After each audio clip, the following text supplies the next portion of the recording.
Boa tarde a todas, todos e todes. Meu nome é Carlos Renato. Eu sou farmacêutico da instituição, do Instituto Fernando Figueira, já tem quase 25 anos. Sou branco, tenho 1,74 m, 56 anos, tenho cabelos tingidos. Sou pai de Ana Elisa, uma menina linda de 17 anos, que nasceu nessa instituição. Estou usando uma camisa de mangas compridas azul marinho, um cordão, calça jeans. Estou usando um óculos também de armação preta, que daqui a pouco eu vou colar porque eu fiz um roteiro só para eu não me perder. Estou falando de um quarto de hotel aqui de Brasília, Atrás de mim tem uma porta branca, uma cortina bege. Em primeiro lugar, gostaria de agradecer o convite da minha amiga Rosane em participar presencialmente desse encontro, da 14ª jornada da enfermagem do Instituto Fernando Figueira, que trata da temática da saúde perinatal, mas infelizmente por uma necessidade de trabalho eu estou aqui em Brasília. E gostaria de falar o quanto que é difícil fazer um vídeo, Eu acho muito difícil, eu gosto de estar perto, eu gosto de olhar, eu gosto de interagir. E em segundo lugar, o quanto que também é difícil falar depois de Diego Monteiro e Leonardo Peçanha, seja pelo grande conhecimento que eles têm sobre o assunto e seja por eles serem protagonistas do assunto, E aí, para a gente começar essas provocações, porque na verdade eu topei fazer esse vídeo para acalorar a discussão, depois dessa maravilhosa mesa.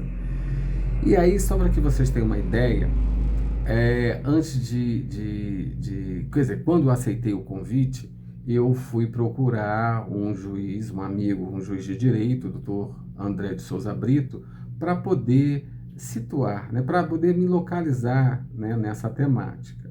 E aí fiz algumas perguntas para o doutor André, algumas perguntas do tipo: doutor André, quando o homem trans ele está gestando e depois que ele dá à luz, ele tem direito à licença de afastamento ao trabalho? De quanto tempo? O que está aí?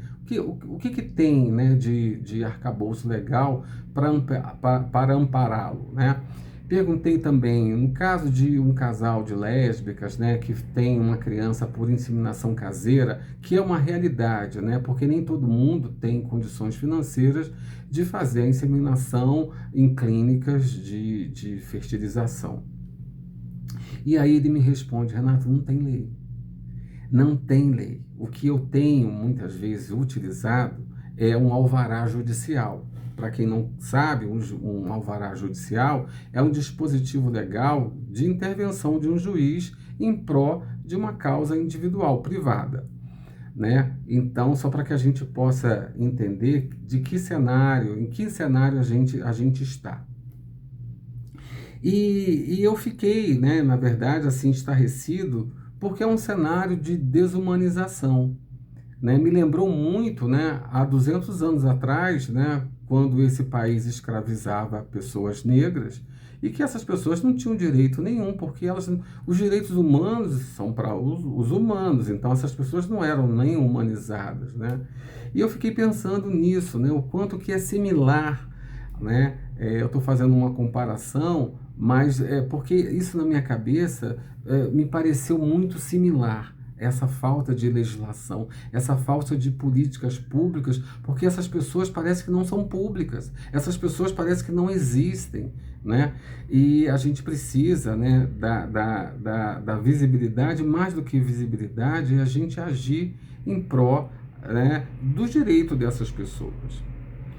E aí, eu gostaria de deixar como provocação, na verdade, duas provocações, A primeira é que, diante desse cenário desumano, como que as pessoas envolvidas, os protagonistas, da população LGBTQIAP+, elas são ouvidas, elas têm direito a votos, Como que se formula políticas públicas sem a efetiva participação dessas pessoas, né? Eu fiquei lembrando lá em 2008, quando o Sistema Único de Saúde tem, né, no seu arcabouço, né, uma portaria do processo transexualizador, aonde me pareceu, e isso foi muito discutido, que a grande necessidade da população de travestis e de pessoas transexuais era o processo cirúrgico de transgenitalização, porque o processo era muito amarrado nesse processo cirúrgico.